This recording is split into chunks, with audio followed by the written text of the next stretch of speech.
नमस्कार, आप देख रहे हैं नवली टाइम्स से जुड़े हुए मेरी छोटी बड़ी खबरों के साथ। बलिया भाजपा प्रत्याशी नीरज शेखर ने विपक्ष पर साधा निशाना। जी हां, खबर उत्तर प्रदेश बलिया से है, जहां बलिया बैरिया विधानसभा क्षेत्र में बैरिया नगर पंचायत के चेयरमैन प्रतिनिधि शिव कुमार मंटन ने के नेतृत्व में लोकसभा 72 के भाजपा प्रत्याशी नीरज शेखर के मीडिया के सवालों का जवाब देते हुए विपक्ष पर सीधा साधा निशाना।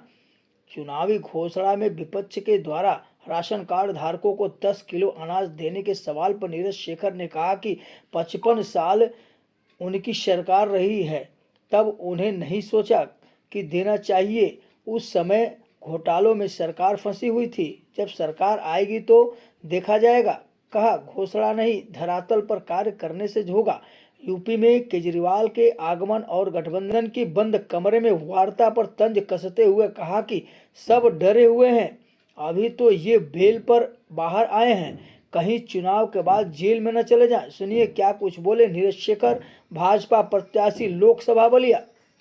नगर पंचायत भारतीय जनता पार्टी के बैरिया अब रेवड़ी चल रहा है, जैसे घोषणा पर घोषणा, पक्ष विपक्ष दोनों घोषणा कर रहा है।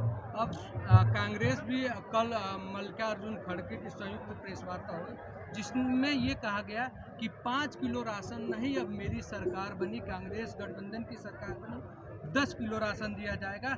बेरोजगारी की जहाँ तक बात है तो हर एक साल लाखों में युवाओं को रोजगार दिया जाएगा। क्या कहेंगे, चुनाव के समय घोषणा? नहीं, पहली बात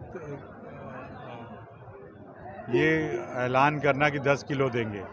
आप 55 साल तक इस देश पे आपकी सरकार रही, तब आपने नहीं सोचा इसके बारे में कि लोगों को देना चाहिए। उस समय तो घोटालों में सरकार फंसी हुई थी। आपकी सरकार 55 साल तक थी, आपको देना चाहिए था। वो उस समय तो उनको याद नहीं आया। जब हमारी सरकार दे रही है तो आप जब सत्ता में आएंगे तो अब देखा जाएगा। घोषणाएं करने से नहीं होता, धरातल पे काम करने से होता है। और मोदी जी इसीलिए उन पे सबको आश्वस्त है, लोग उनसे आश्वस्त हैं इसलिए क्योंकि उन्होंने जो कहा है वो करके दिखाया है।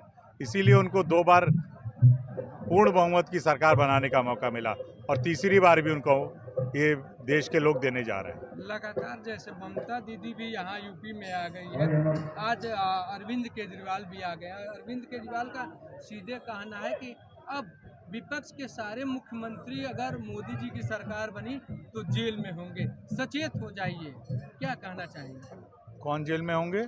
विपक्ष के जैसे विपक्ष के सभी। ये तो कानून, जो भी अगर कानून को तोड़ेगा तो जेल में जाएगा, अगर हम तोड़ेंगे तो हम भी जाएंगे।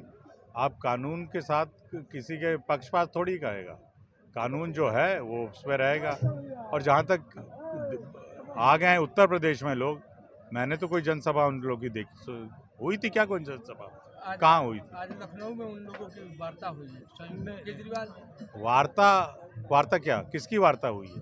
संयुक्त वार्ता। 2 कमरे में 2 लोग बैठ के वार्ता कर रहे हैं तो उससे पब्लिक को क्या मतलब है?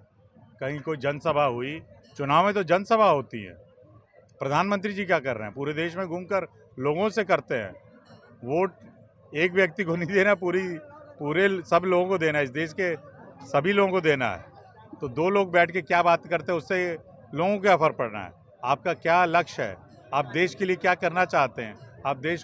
आप सब लोग डरे हुए हैं कि अभी बेल में बाहर हैं, कहीं चुनाव के बाद जेल में ना चले जाए, यही है, और कोई बात नहीं है।